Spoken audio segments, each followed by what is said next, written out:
Click, buy, deliver. With remote purchasing from the 2-time Motorcycle News Dealer of the Year, Colchester Kawasaki. Proud sponsors of Chasing the Racing. 3, 2, 1, and welcome back to Chasing the Racing, episode 131. And we're delighted to be joined by Zoe Burn from the UK Club Sport magazine. For any of our new listeners who maybe haven't watched the ones before, we'll have Zoe on quite regularly. And Zoe is the owner of UK Club Sport and is kind of like our resident club expert in the UK. So. I only get invited up when the weather's bad. Do you know, we were supposed to do this pod last night. Last night we were meant to do it, and weren't we? What's the storm called? Arwen. Is it Arwen? Storm Arwen. Storm Arwen. But anyway, literally the softest name for the hardest wind that we've had in ages. Well, do you know what? I was over in the Lake District and Dom FaceTimed us, and it was like blue sky, sun was just setting over Lake Windermere, and Dom saying it's a blizzard over here on the East Coast. And by the time I drove over, there was, the last sort of 20 mile, there was like full snow on the road and things. And then we went out to, it was Sugar Tits' youngun's birthday last night, so I went out there, and the roads were really bad getting to the club. And on the way back, there was like in the 3 miles away from where I live, there was at least 3 cars written off, just left abandoned on the side of the road, smashed up. They were still there this morning as well. When I got home, my whole fence was dragged down. When I've arrived, it's brilliant. It's like, but do you know what? Imagine like how, well, times like this, it's like you've got to think how lucky we are to live in like where would sort of in the country would do. Because imagine there's some places in the world where like but this happens every week. Well, a storm like that could like, imagine if it started taking down your house. And like how freezing cold, how desperate you would be. And it's a reality for some people. And it's a bit of an inconvenience for us where a few trees across our road and stuff. But blimmin' hell, it was It's all starting to turn into the Christmas message, isn't it? Let's appreciate what we have. It's getting to and that think time of those less fortunate than ourselves. Speaking of trees across the road, I bet you're going to be busy this afternoon. I was counting them on the way over here. I tell you what, that shows my dedication to this show, because I should be out making some money right now. And here I am, providing gobshitiness to the nation. So there you go. I was late getting over because there was a tree on the road in part of Gateshead. And I was thinking, well, why is it here? Where's Herbertson? You know. I know. The only time my kid Do you know comes where he out was? from Gotham. He was eating a sausage sandwich here when I got there. That's not a drinking euphemism, coffee. by the way, to our listeners. That is not a euphemism whatsoever. Also, we've obviously been doing this podcast quite a while now, but thanks to having a few high-profile guests on this month, we're rounding off by far our best month we've ever had. And it's ending on disappointment because I've turned up. It's ending on an up, and this month I think we're on track for about 140,000 downloads and views, unique downloads. Probably add another 35 singular. That's me mum, me dad, people I know. So it's views. I obviously it's difficult, sometimes getting these out once a week, but we've just been plugging away, and it's really nice to see some like big numbers like that. So we usually do pretty well, but it's still by far our biggest. So well, this is it. You've had Guy Martin, James Toulson. It's like, how on earth? And I was thinking afterwards, well, how are they gonna get anyone to follow that? Well, there's plenty of people left, so there's plenty of people left. Thanks for applying that pressure. Thank you very much. That's good. Everyone can It's all right. I know what it's like. From one month to the other, you get a really good story or front cover, and you think, well, how am I going to cover that? We've got Katie Hand on the cover. What we're going to do this time? I know you can't. Edition. Top, and especially with the super. It's one of our Patreon questions actually, but about the Super Teen class sort of coming to an end. Just for people tuning in, by the way, we're going to basically go through the club racing scene. We're going to try anyway. The sort of stories of the year. Answer a few Patreon questions. We've got a new Chasing the Racing game, courtesy of Luke from Colchester Kawasaki. So we'll introduce that, and we've also got a Patreon only. Flat Track Day coming up as well, so we'll talk about that. It's like the old, if you're my age, you'll remember sort of Saturday morning TV shows, like Saturday Superstore and stuff, and then it was going live, and then you probably remember the newfangled stuff with games and quizzes and stuff on a Saturday morning. And this is a Saturday morning when we're doing this, so... What do you mean? People of your age are only a few years ahead of us, man. I am. It's my birthday tomorrow, and I'll be 20-nothing. Happy birthday for 20-nothing. There we go. It's birthday eve, and I'm spending it with you lads. I've got 25,000 local news magazines I should be delivering now while it's not raining, but like you, Stickler for the course, dedicated. to the course. I think the last time you were on it, was that when it was really snowing last year? No, that was the second. I came in January, and then I was on with Christian that time. Aye, And it was in the that middle of sort the year. Middle of the year, so it was slightly warmer. We had to open the door because it was a bit hot. Aye. But the kids were playing, and you were, nasty man, stop talking. Stop playing in the street. I tell you what, while it's fresh in my mind, I'm just, you know, when you're talking about like, you know, Saturday television and stuff like that and how like time use and stuff. This is totally inappropriate for a Saturday morning, but I think one of the funniest things I remember. What's coming? I know it's mad, isn't it? So it's how accessible everything is now. You know, as far as like absolutely everything. I'm referring to naughty things on the telly back when you used to flick through and Friends. You know, what do you call it? Rachel from Friends was the most pornographic thing you could get. Braless Rachel. You know what I mean? Just like free boobing it all over the place. It was just like. Who's the chef that's like that? She's very seductive and she's like always not. What, Nigella? Yeah, Yes. Nigella Lawson. She's a bit like That one. sex sells. It's totally appropriate. Totally appropriate. Now, I'm just going to... Now, we started with Katie Hand, who was I'm on gonna the go watch front the cover telly of the last cover of the UK Club Sport, and Katie's the first lady to win it's not the Aprilia Super Teens, but No. it's the Super Teens at Thundersport. The Super Teen class is coming to a close. I It believe. is. It And is. It's not really in the form now what it used to be.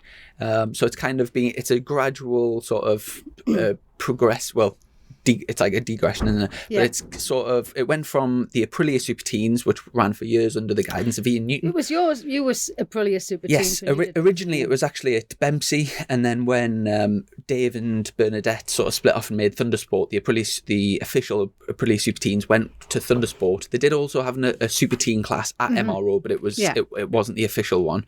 And yeah, I mean, it for years and years, it's been the breeding ground of British talent, really, from like mid 90s all the way up to well, obviously it's been going to now, but it's since once it opened up to other manufacturers and stuff. That's when it changed, I think. Really the same. Also, they started using. So there was a time when there was 40 Aprilia RS125s on the grid, and then they introduced the 450s, but you could use a detuned 450, and it sort of muddied the water a little bit. And then obviously now you can have, I think it's any 400 class or like the 300. It's pretty much, anything that sort of ilk. Anything goes. But yeah, obviously brilliant to see.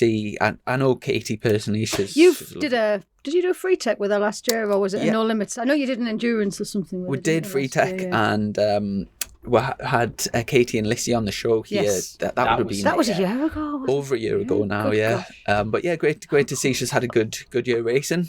And what's kind of replacing the Super Teen Championship? I don't think there was anything sort of replacing it.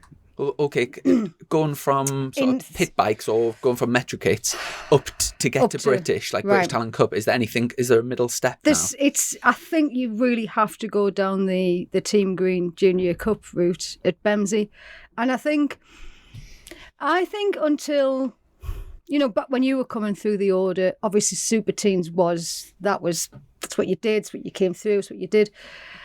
But the reality is, if you look at the kids that are doing well now, they've all won or been second in Bemsey's Team Green in the last couple of years. I mean, Scott Ogden was up there. Like Scott Ogden and Charlie Farrer came through at the same time. They started with Bemsey, then they did a bit of Thundersport, and then they all went off and did. And Scott Ogden's a bit of a success story. Last year, Owen Jenner, for example, he won the year after Charlie Farrer. He came through and he's straight into 300s, and then he had a podium this year in Stock 6 in his first year, which, as you know, is quite a big deal. And it's starting to look like the kids that people like Ash Barnes, they've all come through Team Green. That is, if anybody wants to ask where to start racing, you'd be foolish to do anything else, because that is, regardless. That's an interesting shift from over the last sort of, I would say, 5 years, because back when I was coming through, it was all Super Teens. It was all Thundersport. Had to be Thundersport, and Super there was quite a few people that did Bemsey as well. And though if people like, say, Tom Ward, for example, only did Bempsey Super Teens and then still went through, but the majority of people sort of up and coming riders all did Thundersport. Now, has Thundersport kind of just parked the youth class and focusing on other things? Yeah. Do they have a youth, like say if you were 13, can you race at Thundersport? I think so, but I haven't done the proper reading on it, so because it was never really a big announcement. It was an email that sort of came our way that somebody sent us, and we did some homework from. But because I haven't written a proper feature on it yet, I haven't looked at it. It was like they were all going to be put into different classes and stuff, so it was still there. But it does upset me a bit, because I think if you looked at people, I keep going back to Scott Ogden, but you can't really find a better example, that they ran Bemsey, then they came to Thundersport, and they were running both. And that really benefited them, and I think historically, the kids that were running Bemsey and then came to Super Teens, they were getting experience of lots of different riders and two different things. And it's what I also find interesting is, you could probably back this up, what Thundersport has always had is the podium and the celebrations and the opportunities for kids to be interviewed. So suddenly kids know how to, you go up to a kid and say, just get a quote. And the kids that have come through Thundersport, that have been on the podium, that have been interviewed by Sid, they just know what to do.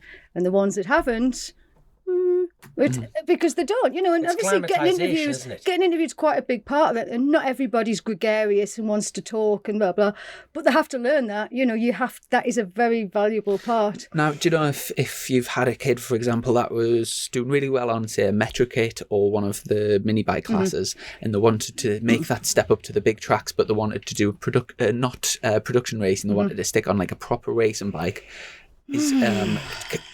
is it possible to go straight to like British Talent Cup? Yeah.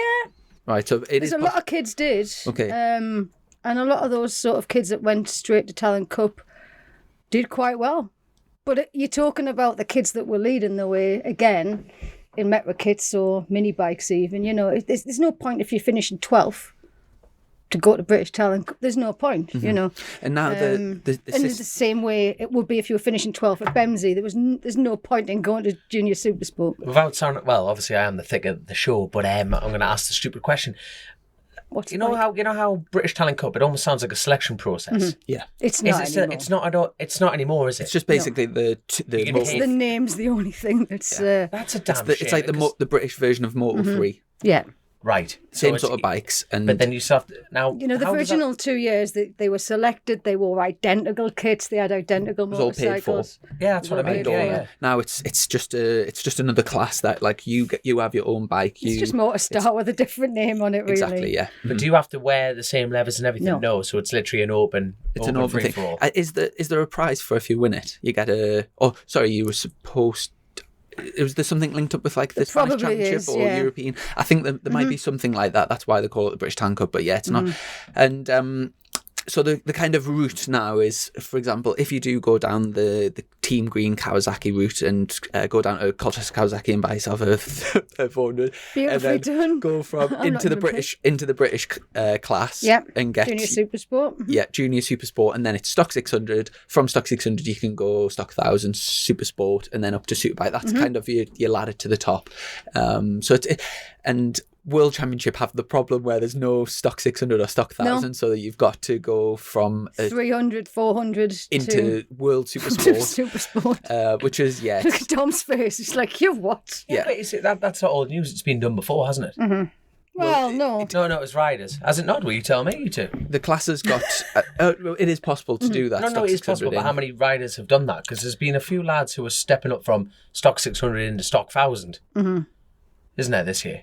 Yeah, but what we're saying is that World Championship, you're going from a 400, which is like very low powered, up to World Supersport, which World Supersport used to be a higher level than BSB, and there's nothing in between in World Championship. That's the... And you do meet, I've met over the years a few parents who are like, don't want my kid to get off a 400, 300, go on to a 600 or on a Supersport bike, They wanted that sort of middle wave in between. Will this be the first time that's happened, though? This situation you're talking about? No, few years. It's since the... How many riders can you know off the top of your head that have actually made that jump already? Well, from a 300, 400 into World Supersport? How many people have done that? Do you know?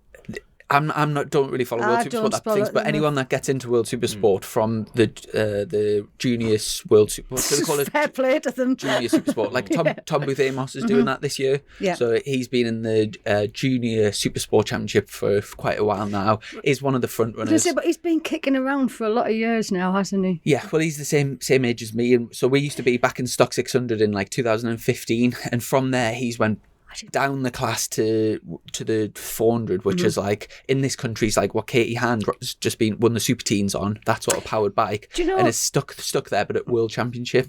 Last time I was on, we were talking about Motorstar Talent Cup kids moving to Junior Super Sport, weren't we? I've just remembered because we were saying it was a step back for a few people we thought at the time. People like Abs Thomas and people. That was last time we were on. Yeah, it is. It's a bit of a. There's not really a definite like. So say in the Spanish Championship, you've got Moto 3, Moto 2, and you're kind of working up like that. It's our system's a little bit. I don't think it's fully like. I think we're still looking around to see. Yeah. I see you're drinking up there, Tom. Has nobody offered me a drink today? Are you going for white rich energy, black rich energy, which is sugar-free or sugar? I'll go for sugar-free because I quite like that, and I got into that this year. Plus, I've had a sausage sandwich this morning. Got to look after me weight. Tom's found something in the mug. No, I was going to say, just flicking through your magazine here, and it's BMC have 8 rounds. No, hold on, am I right? Thundersport No Limits have 8 rounds, which is hellish. But looking through the list, there's not many people come up north, do they? So you got Croft. No Limits. BMC don't come to Croft. It's only No Limits. Our own club.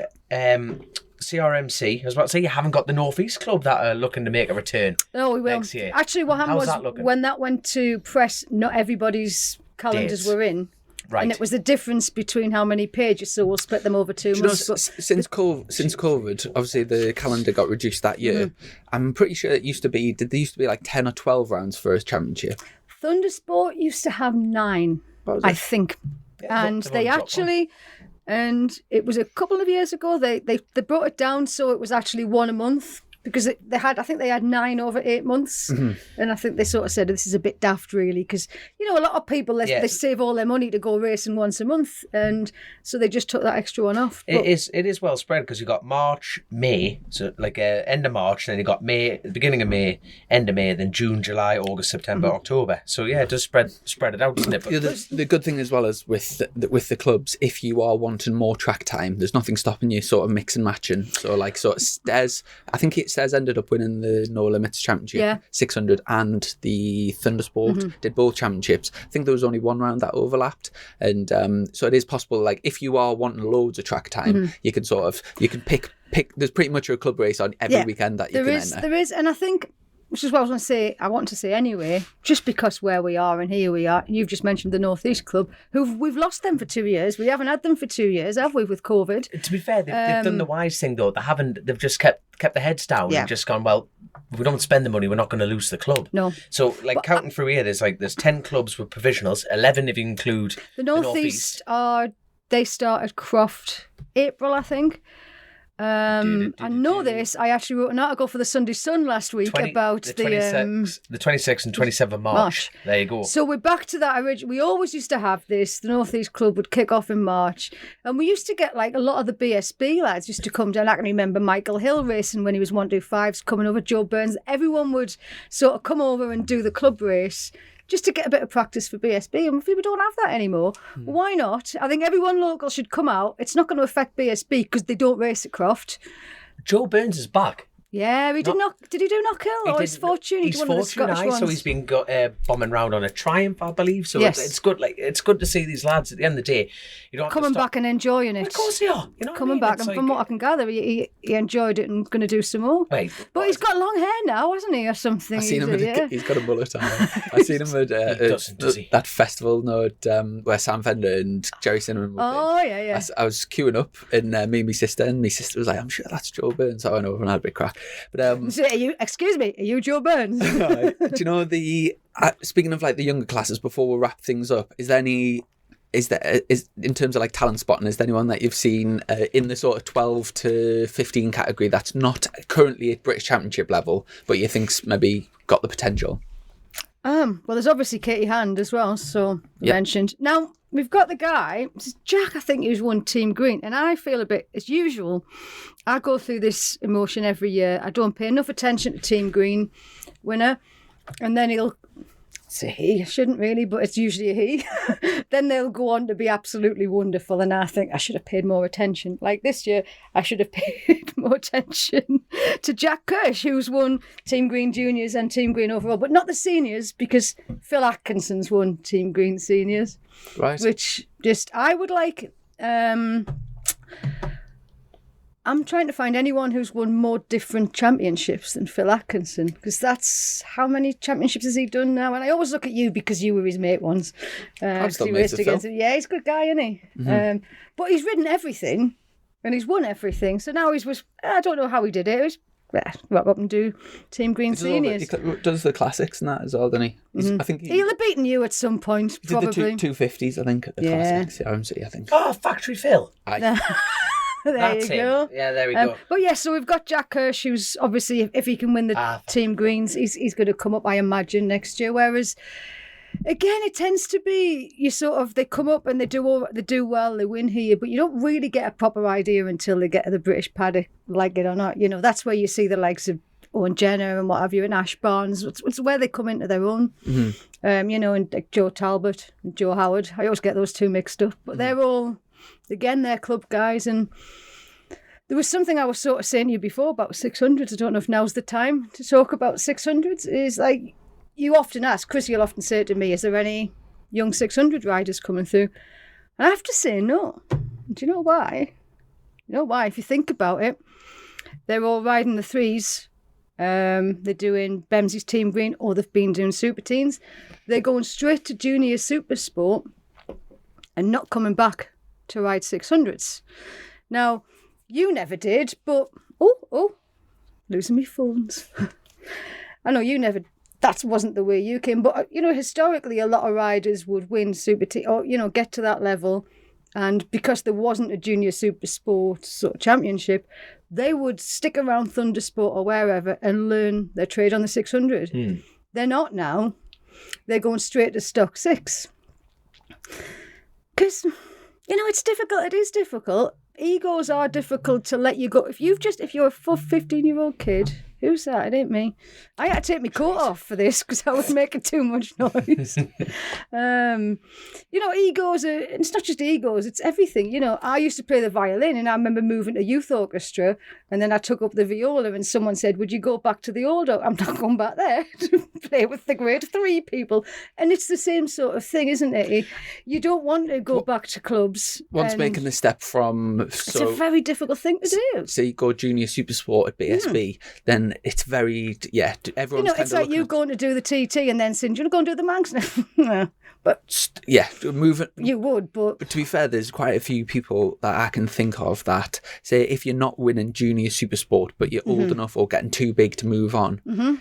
If you said, well, is it better to go to Stock 600 at BSB and be really struggling to qualify, smashing the bike up all the time, or do we go to club racing, be out racing every single weekend, and race for 2 or 3 hours that weekend as well? Turn up on a Friday, a lot of track time. Turn up on a Friday and get 7 free practice sessions, then a qualifying, and then 4 races. Doing that every weekend for the same money. Yeah, it's a no-brainer, for me. And there's loads of people in that category that step up, and then you basically just end up smashing bikes up, not enjoying it, costing your family a fortune, and it's very difficult to make progress. Yeah, the thing you need is track time. And if you're winning Junior Super Sport, then there is no other way. That is what you have to do. Look at Owen Jenner. So started winning Junior Super Sport. When he stopped up to Stock 600, he was about 25th to 30th, and that's where the level is. So if you're 10th in Junior Super Sport,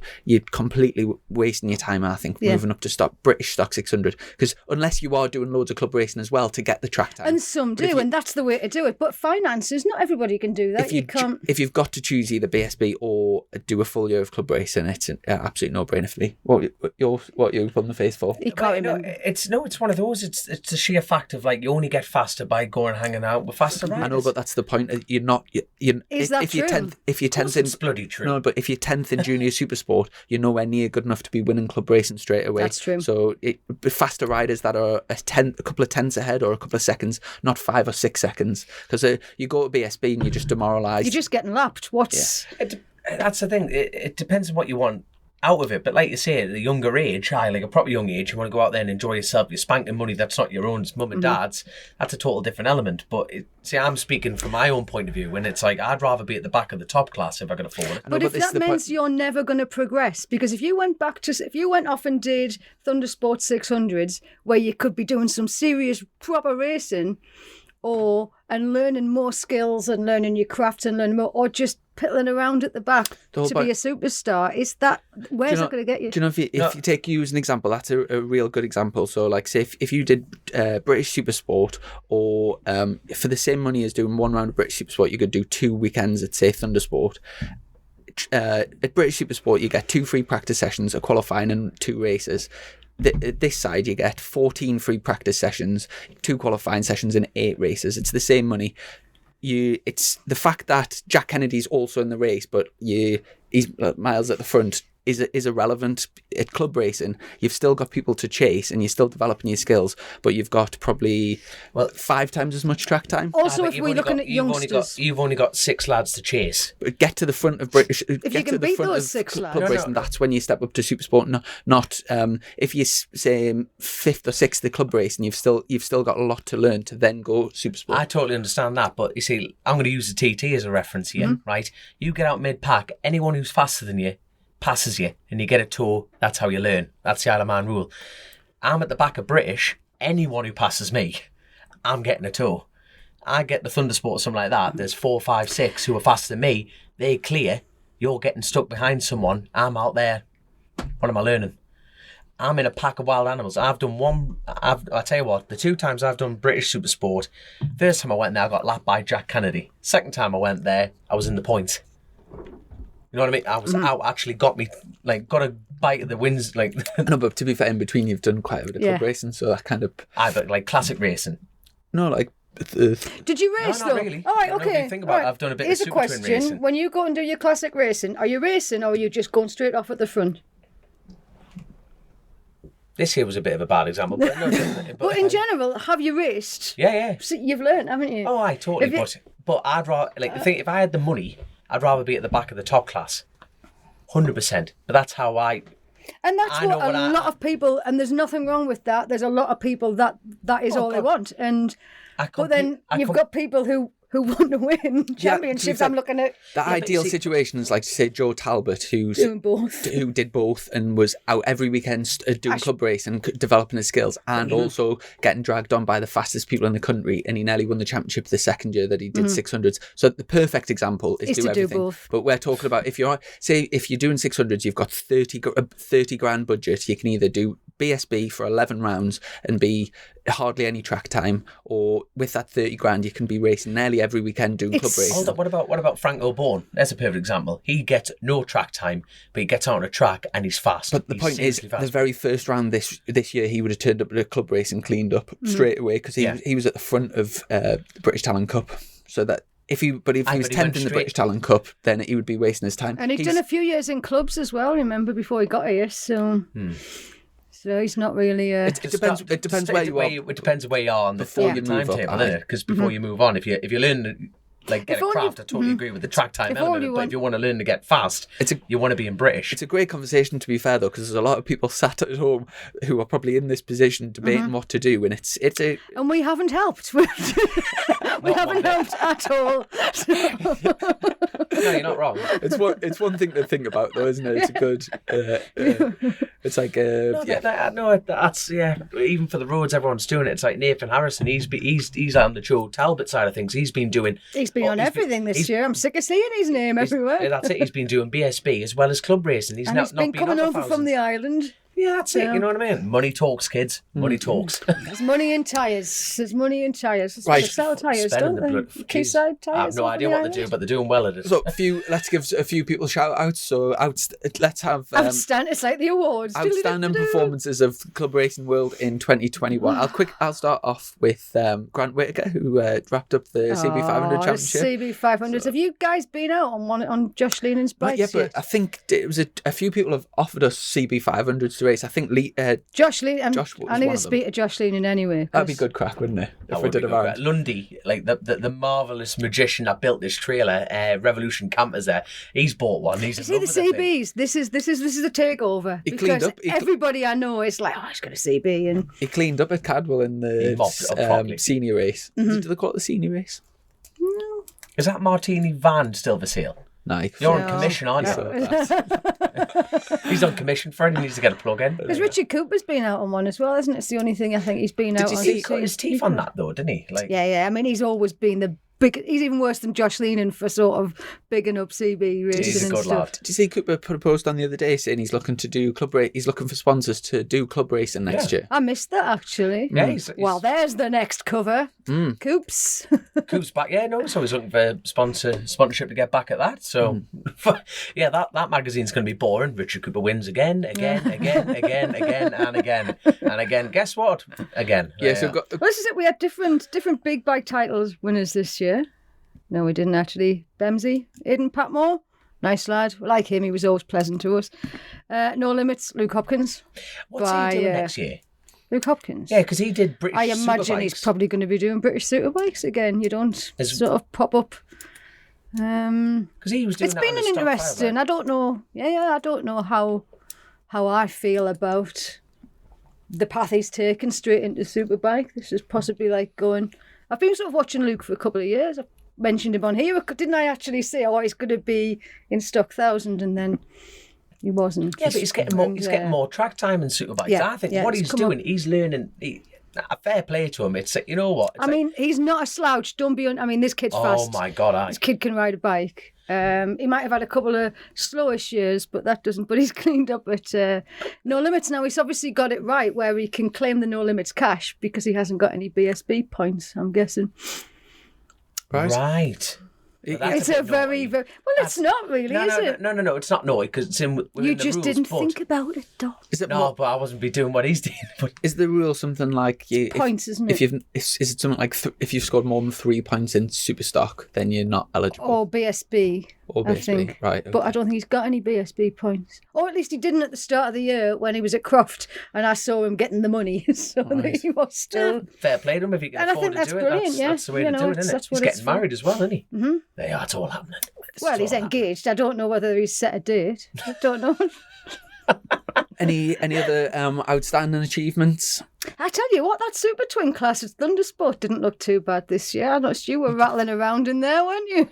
Is that the one Matt Late won? Yes. Yeah. So shout out to our friend Matt. you go. It was you, Matt Late. Ryan Strafford was in there. Chris Barnes was in there. Splinty. Splinty, he keeps dropping and hope- diving. oh, I know. I'll tell you what, them Aprilia's mine. So the DC lads, so you got Dean who's bought Mm-hmm. one and Chris has bought one and Chris has bought two. He's bought one from Italy and he's bought one like a home built one by like the Global Robotics lads. These people, honestly. But honestly, there is nothing more twisted than the Super Twin game. It's like one brake horsepower there, people are running 700s, this, that, and up and down. If you want drama, get in the Super Did you Twin do the racing. full season, or did you sort of? You did a few though, didn't you? Or you No, did a- we did handfuls with accountants. You know, it was just like What did you think of it then? Being in that class doing more. No, because I've seen you in the past. You've dipped in and out, haven't you? But yeah, you've- it's the money element You seem for to have us done for the more this accountants. year. Yeah, it's just trying to keep the eye in, and we're trying different things with the engine. The thing about Super Twin, I tell you what, right? Anyone who's thinking about getting into Super Twins, borderline don't. Really? No. No, don't listen to the nasty man. No, what I mean is, it is arguably the best bike on the grid. Now, I'm not, in my opinion, because they're miniature super bikes. They're fantastic. They're open rules. You can change the front ends. You can change this. You can change that. They're a bespoke bike. Do you need an unlimited sized wallet though? Massively. That is the truth of it. And the good thing is, because it's a smaller capacity bike, people are trying to tune them up to a living hilt, and there's more. And if you're an engineer in Boffin and you want to build, like what Guy Martin says, he wants to fuck around in a shed, the Super Twin is your bike, and when they go, they're phenomenal. That's what Johnny Towers used to say. It's like having like your own sort of prototype. You can kind of just do what you want with That's them. the thing, if you get a stock 1000 or a 600, it's like, well, there's the bike build. There's some beautiful different style bikes out there, but it is all the same. You haven't ridden a twin, Chrissy? You haven't, have you? No, I don't think so. Just an interesting one on, you mentioned about the Chris buying the two Aprilias, like, so the one fully like ready to go from Italy for like a race version of it. And he bought a stand, like a stock one, and then had somebody do it up to like a good spec in this country. And it was, if you go on, I think it's on the DC Racing Facebook page, or might just be on Chris's page, but they did a full comparison and then took them to the dyno, give a full rundown of costs of both, doing it I need to both have a good ways. look at that, And actually. then They did a really good There's job. another of it. feature for the book. Give him a ring, Chris. I'd love to speak to you. For anyone thinking about going down the Aprilia route for the twin class, it's basically the do's and don'ts and like what's better. It's a really good little. It would actually be great for the magazine. Also, because they sell them down at Colchester Kawasaki, they put them on.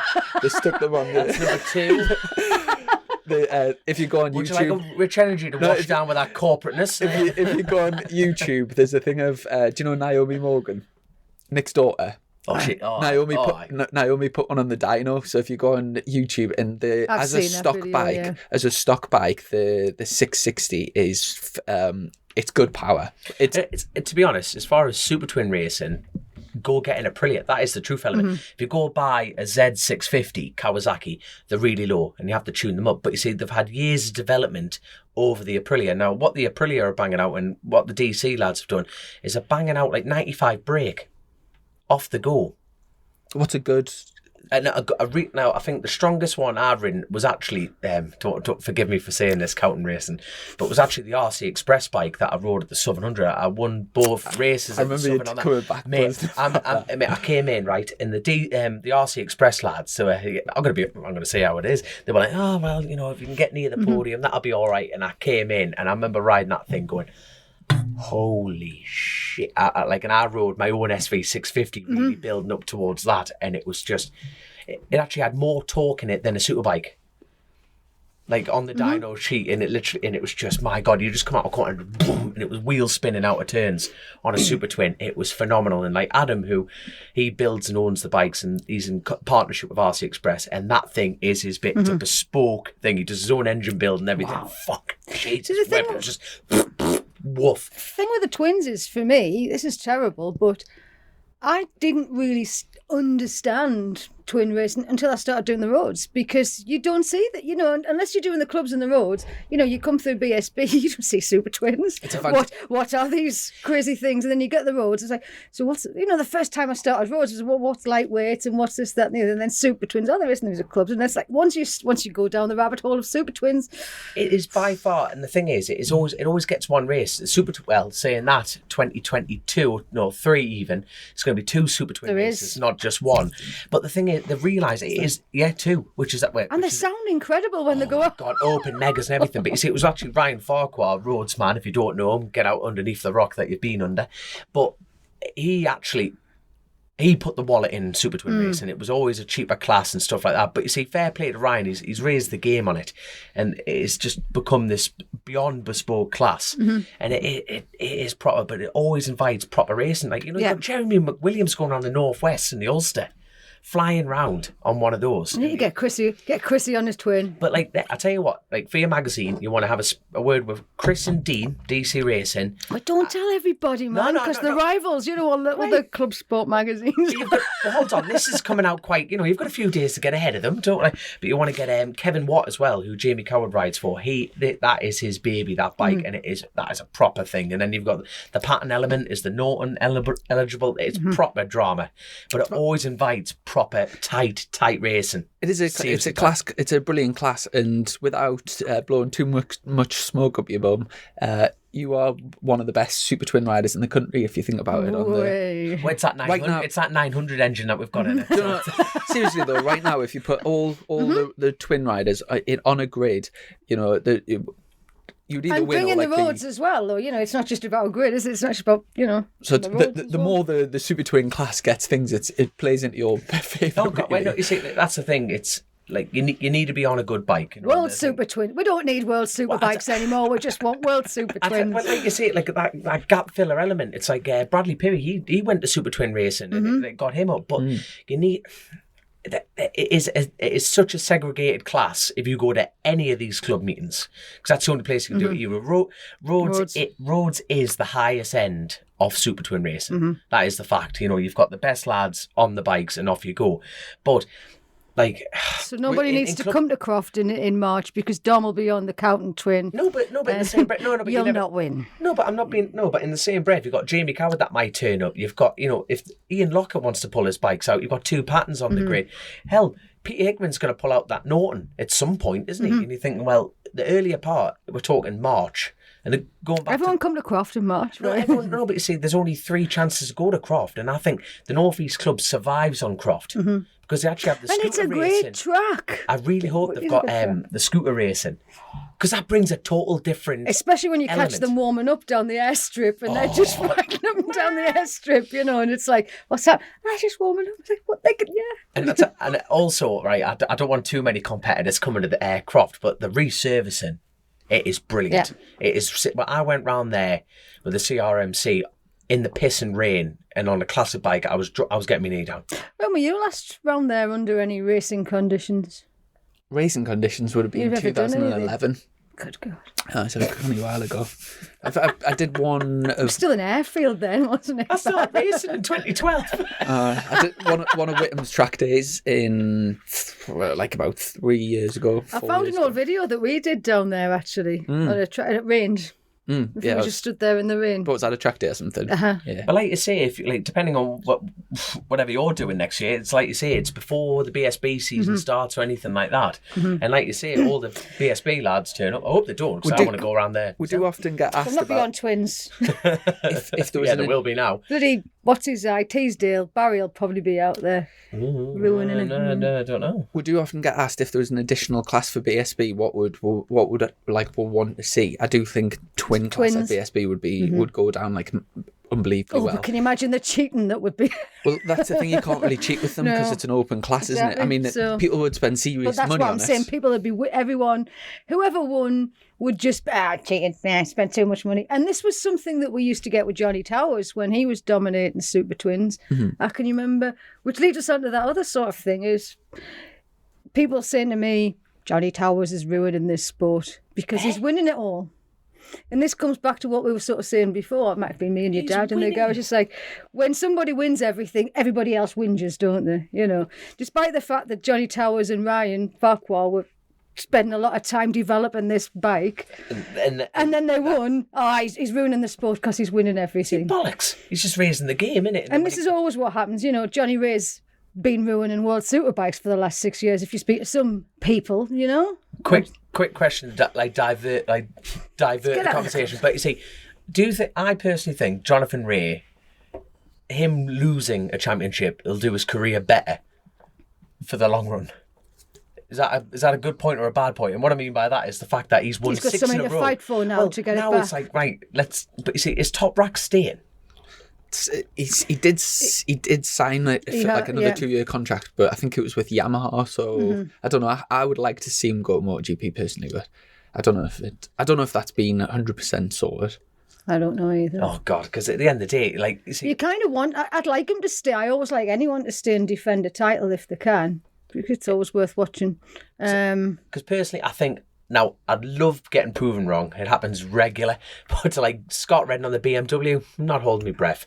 I'm not personally holding my breath. But that last... Well, if you haven't seen the last race, go watch it. But Scott Redden and Jonathan Ray in that wet race was phenomenal.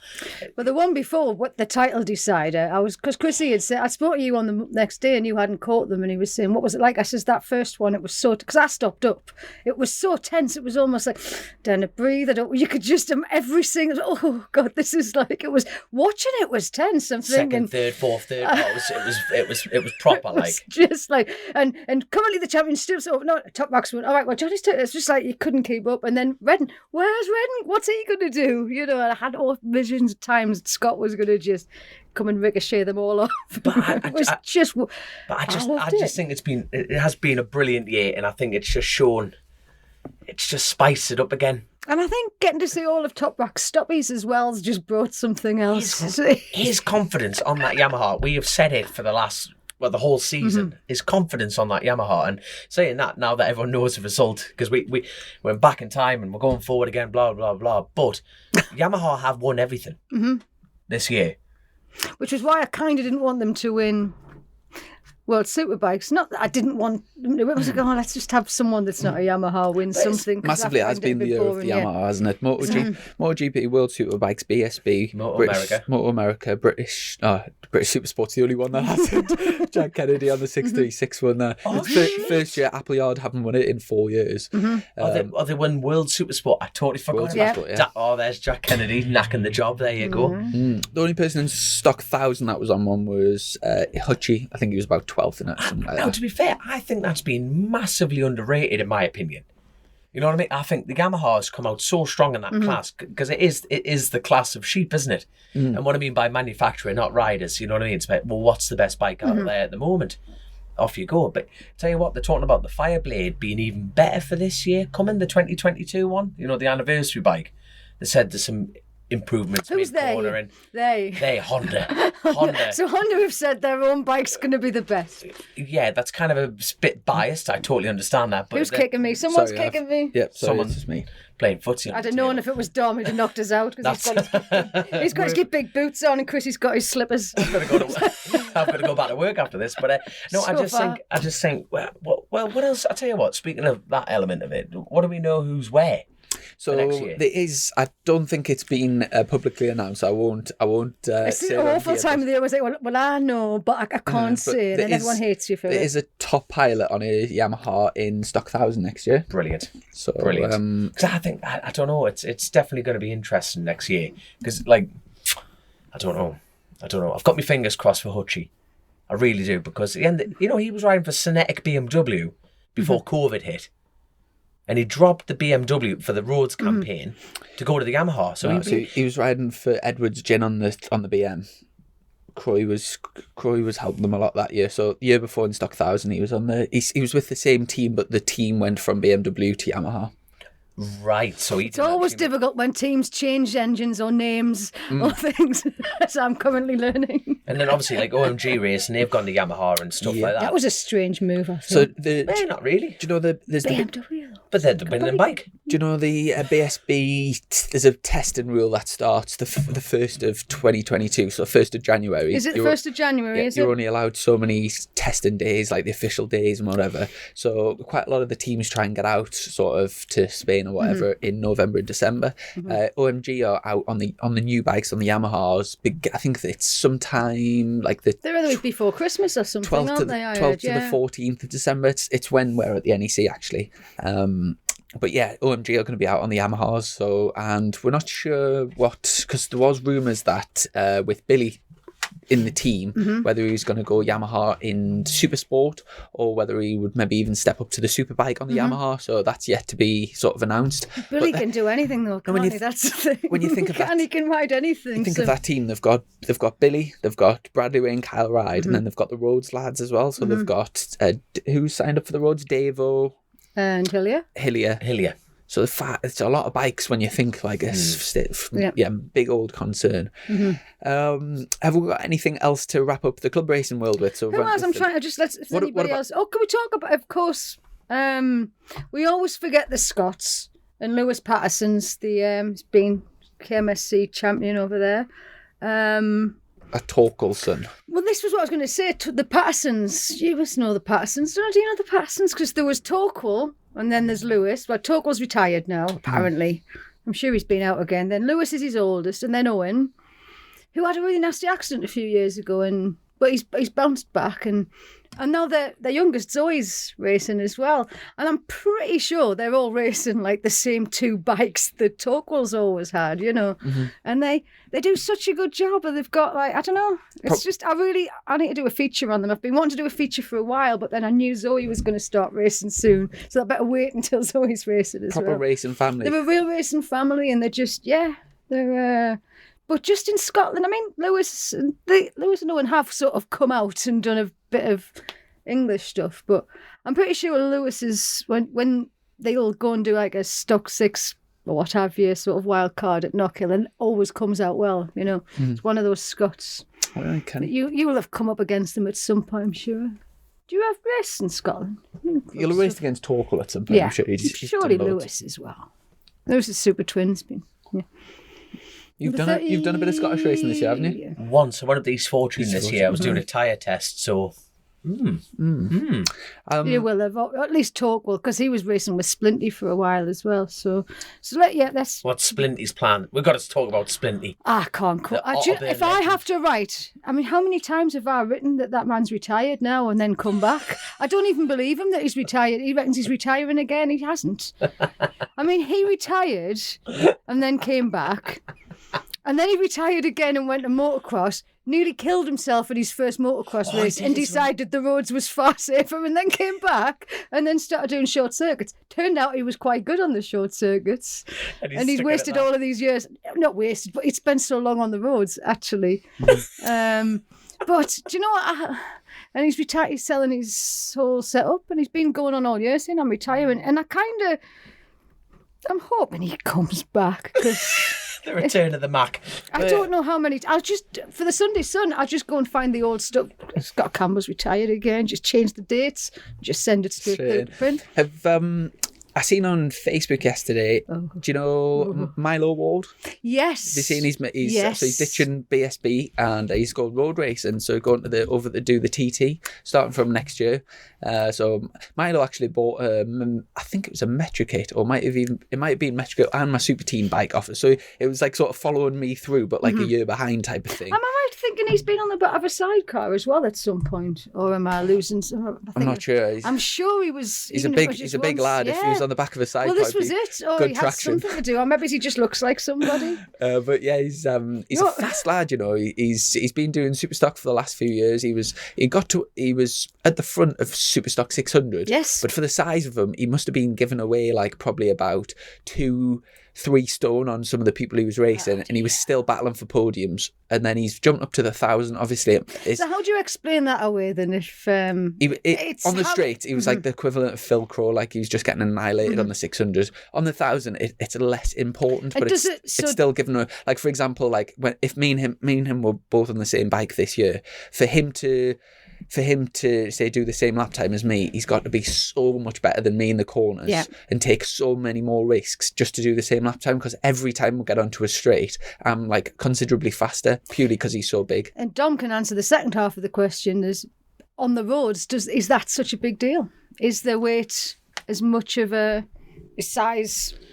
Because you sort of assume that the roads lads aren't necessarily as tiny generally. No, I think natural traction action's a huge gain in some places, especially around the Isle of Man. It's physical. Like I've met him. Yes, I have met him. Why am I interviewing you guys?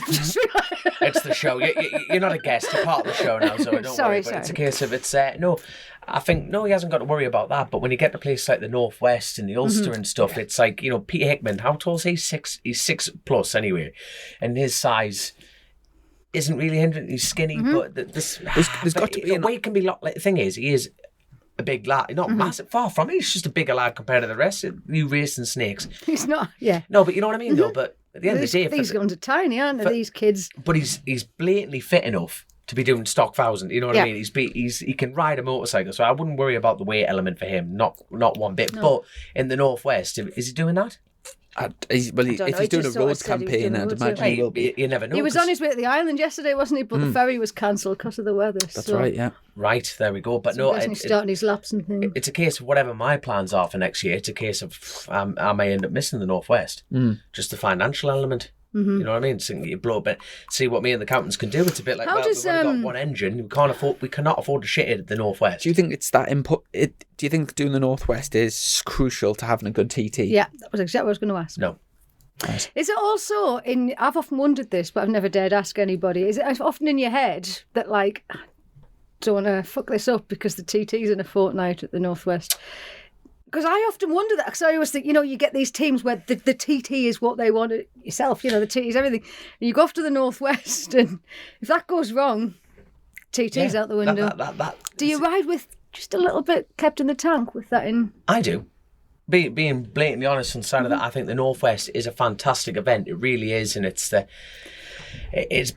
of the three-headed dragon when it comes to the roads. And when you go and try and get sponsorship, which always shows difficult. But imagine if you just turn around and go, I'm going to do one event a year. People just slap you out the door before they even tell you, no, I'm not doing anything. But if you go, I'm doing the international scene, it's brilliant. But the fact that they've got controlled fueling at £3 a litre, you know what I mean? You're smashing tyres. You're absolutely. The thing is about it's like delamination on tyres. The E5 pump fuel now is like 170.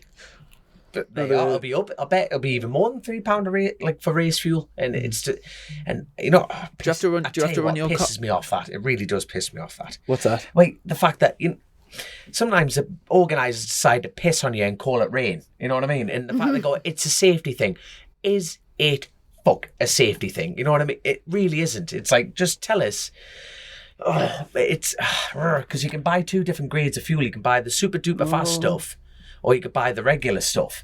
But you still spend over £3 a litre, and it's a bit like, well, hold on, I'm actually handicapping myself from running lesser fuel out of Shell. So a lot of people won't understand like this argument, the conversation. But in essence, what you're saying is, so if it was open fuel, you can run whatever you like. So the organisers say you've got to use our fuel and charge a premium. So like say £3 a litre. Yeah. Why do you not?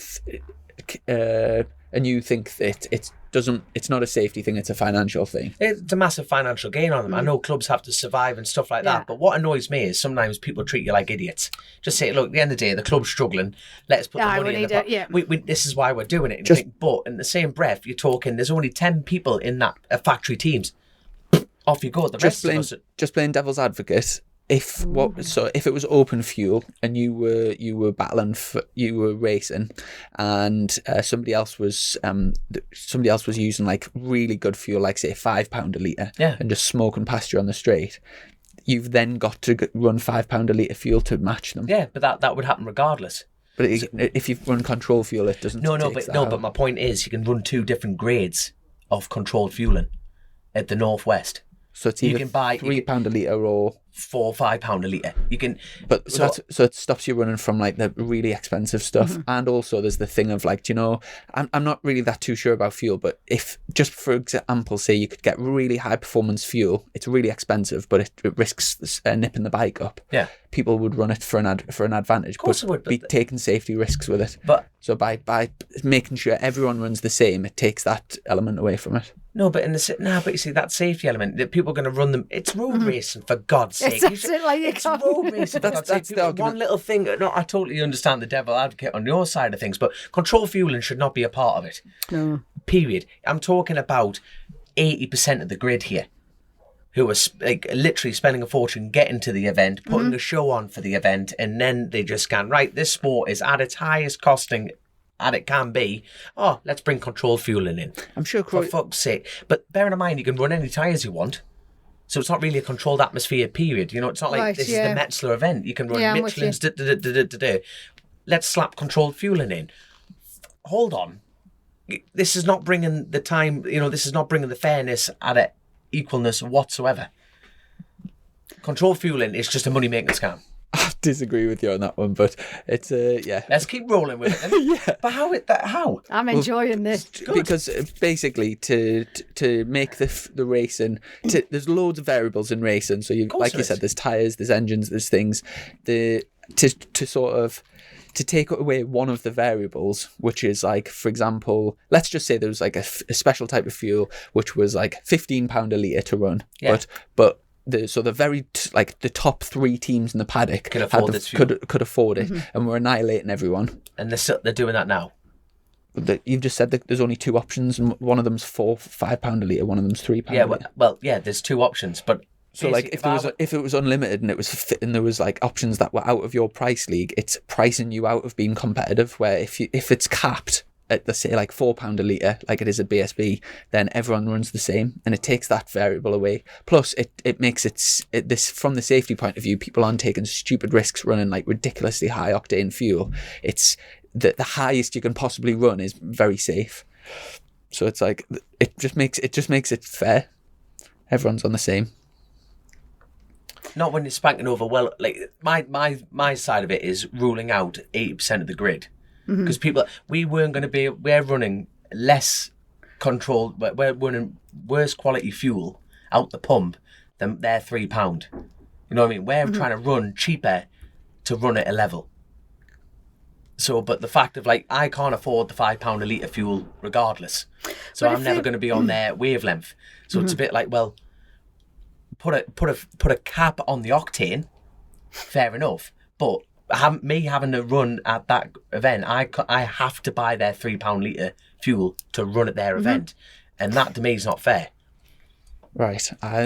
Putting a cap on the octane would be good because then it would allow people to run whatever the they want. Superbike team's gone, right, well, this is your octane level, have fuel testers And there. that would allow people to buy very cheap pump fuel and compete. So I guess that was my point. Yeah, that's roundabout way. Yeah, they would have to have some sort of control on it, but that's a fair point. If they just put an octane, like say 102 like max, and then it would stop people from taking silly risks. Yeah. There is a type of fuel that's like mega expensive, but it produces stupid power.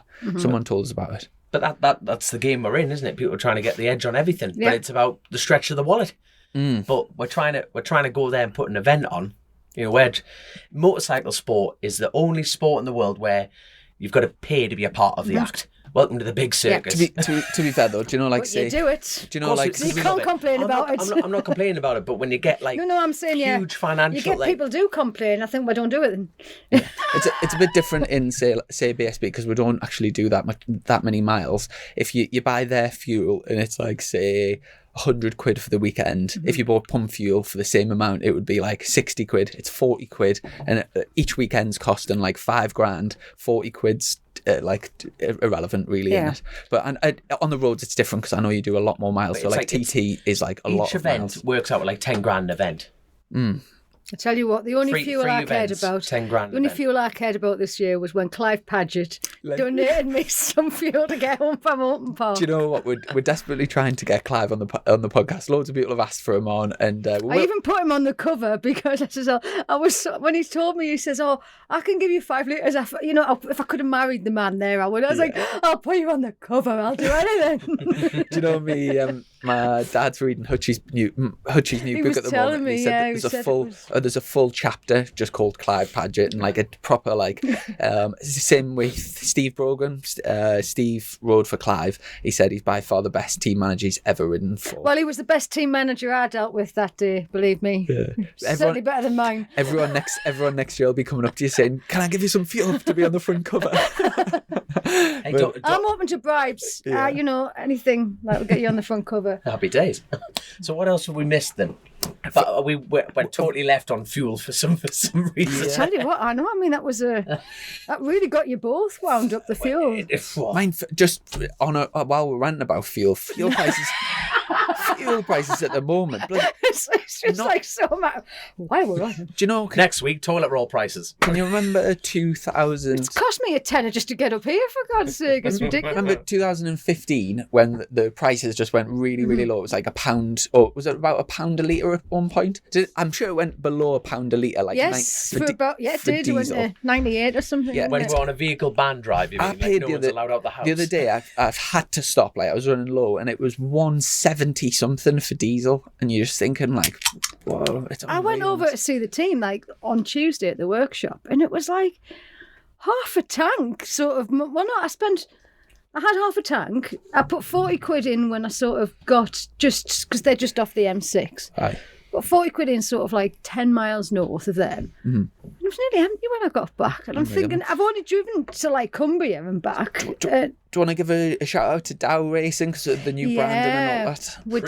We're down now. This is my new line. I keep saying. Is that how you say it's Dow. It's not. Dow. At no Not point silicon. It's not Silkaline either, Chrissy. You'll be. He said the other day, he says you've been a Silkaline. I was like, yeah. For the people that the people listening, so Dean Harrison's team, the team that was Silicon Engineering Racing is now called Dow Racing. Right. It's DAO. It's not DO. It's not DAO. It's Dow. So it's like because I was going around saying it's Dow now. You know the old it's How for now. It used to be that's How for now. So it's Dow for now. Dow for now. But it's Dow now. It's not just for now. I think it's forever. It's Dow. Right. Dow. Are we getting a livery change? You must know.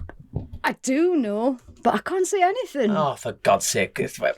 What can we talk about this? You tell us. Have we got any big stories left for in I the club don't think racing? we really do have. I think everything was touched. I made Would you some. like to start a rumour, make one up? They tend to echo through this show. There you go. If not, we've got some good Patreon questions to get stuck into. Just while we're waiting for the Patreon, go on, Dom. I was about to say, did you hear the recent rumour about me? Oh, what you doing? Or what you doing? Oh, or where no. Apparently I'm signing for Bournemouth Kawasaki. That's one of our Patreon questions actually asking about it. So, what do you know? It's Is there jumping any again. is there any So- truth? Who Is there asked any that truth question in this then? rumour? No. No, but it's always nice to get a compliment, innit? You know what I mean? So we just popped up on Twitter. I'm going, all right, champ. All right. Well, the phones aren't ringing, but... I'll get. We did have some good Patreon questions. Just as I get them up, I do also want to say we've organised a Patreon flat track day down at the Champions Flat Track School with Pete Boast. So there was space for 16, including us two, and we're doing. So they've let the men and used to aren't going. Yeah, you basically do like drills in the morning just to get used to the steel shoe and get body positioning right, and then we've got a few activities like team building and stuff, then super pull, and then a endurance race, so like a team endurance race. Has Grace Rouse been out anymore? I mean, Not yet, Was but it this year? Last year we we'll saw get her her out getting a knee down, wasn't she? After 3 laps or something, I tell pretty you what, much, wasn't she? Unbelievable, that, mind. Like, first time properly learning how to I ride a really bike. She posted can the get a knee pictures, down. and it was like she actually looks like a proper natural, you know. Katie Hand, watch your back. Yeah, she edits these podcasts, so I bet she'll be like putting little pictures of her getting bigging herself up. Right, so Patreon questions. First one, William Grant. What are your thoughts on Thundersport axing the Super Dean class? We've covered that. Great question. My though. thoughts are, I don't think we actually said what our thoughts were. I think it's a shame that it's gone. And I think you can't just hold on to things for historic or for sort of sentimental reasons. But there has to be a reason why they've done it. And let's just sort of see. It's sad, but hopefully it doesn't stop things. Yeah, it was kind of a dying class, and it's It was getting a bit. It's trying to find the sort of, you know, a class that when you were in it and there was, I don't know, 35 of you or something. like you said, the team green thing's kind of replaced it, hasn't it, for that age group. Sam Higginson, will you both be attending the North Yorkshire Road Race Supporters Club on the 7th of December? Also for Zoe, what's the best way to get into motorsport journalism? Love the pods with Zoe on. Looking forward to this one. Can I just start by saying I'm definitely going on the 7th, are you? Yeah, well, hold on. So I am down at the NEC on the 7th, on the Tuesday. Right. And then on the way up, we're going to have to go there. Aye, so that's Joe Joe Ackroyd and Dan Linfoot. There I'm we are. sure you can go to Larry Carter's for dinner as well on the way up. I'm sure we'll... That's in Northallerton, isn't it? So anybody else that is listening, if you want to If you want to go to Larry Carter's for food, I'm sure we'll let you in. It's going to kill us. It's the Golden Lion Hotel in Northallerton. It'll be starting, doors open usually for about 7:30, 8 o'clock start. Joe Ackroyd and Dan Linfoot both been on the podcast, both cracking lads. So it'll be a good night, and I'll be sat there on the side selling bobble hats. So if You'll be anyone wet. wants- Can I just point out, I got here today, everybody except Dommy, they're all in Joe Ackroyd gear. He comes in a Joe Ackroyd hat. Grace is cooking breakfast in a Joe Ackroyd t-shirt. It's like, what is this? Is this the Joe Ackroyd fan club? I haven't got any kit Joe Ackroyd, so you can send me some as well, and I'll swap join mine this for one. a spray job on me lid. Like, so I gave mine a HG Concepts. I'm like, do you want a Joe Ackroyd hat? He goes, yeah. I'm like, wait, there's my lid, spray that. I'll give you a Joe Ackroyd hat. So thank you very much, And Joe. then, great question about the motorsport journalism. It's funny this actually, because I did an interview just yesterday on this from a girl who was wanting to be one. How did I get into it? Right, in a nutshell, I knew I wanted to be a Formula One writer initially. That lasted about a week. I wanted to be a Formula One driver. When I was 15, somebody said I was too fat. So don't say things like that now, though, do they? Yeah, they didn't say you too fat. The exact words were, you'll have to slim down a little bit if you want to fit into an F1 car. I mean, the fact I was absolutely useless behind the wheel at speed. And so I thought, well, I want to be a journalist. But I had always wanted to be a journalist, to be fair. My mum was a press photographer before she retired. So my life was seen growing up, going around watching the journalists and what they did. And I realised it was a great job because they were doing something different every hour and they were generally always laughing. And to me, if you can't laugh your way through every day, there's no point in doing it, you know. So my mum sort of persuaded me. She thought at the time, I think I was about 19, I was going to be a violinist. Classical violinist was what I was actually studying. Nobody knows that. And I thought, nah, I didn't like the other people, and I don't think they liked me. So they were all just a bit boring. This is going back to laughing, and they're doing classical musicians. A bit odd. I'm sorry if anyone's listening, but you are odd. Well, I didn't like a laugh. So I thought, I want to go back to journalism, and I want to go back to that idea, and I want to be a Formula One journalist. My mum persuaded us, go and do proper journalism, like study it properly, get the qualifications, because she was convinced it was a fad. You're going to get bored. You'll get bored of motorsport. And here I am, 27 years later, still doing it. So for me, I went off, did journalism college, got a job as a news journalist. And what I did, because by now I didn't want to be a Formula One journalist, I was bored. I wanted touring cars. And when I was at my first local newspaper was the Sunderland Echo, we had a couple of drivers from the area, and I said, anyone covering it? No. Can I do it? Yeah. So I just sort of started covering my local stuff. Most editors will just say yes. You know, if somebody's listening who wants to be a motorbike racing journalist, and they live in a town where there's a local newspaper and there's no local motorbikes in it, and you think that you can write, you know, I mean, if you want to send me something to look at, I'll tell you if you can write or not. You just go to your local editor and say, could I do it? And if they let you, they probably will let you. And that's how you do it. You've got to force your way in. You've got to sort of show that you want to do it. And if you've got the knowledge, and not everybody wants to do motorsports. So when I was at journalism college, I was the only person. You know, there was a couple of lads all wanting to be football writers, some wanting to be politics reporters. The girls all wanting to be feature writers, because that's what girls do. I was one.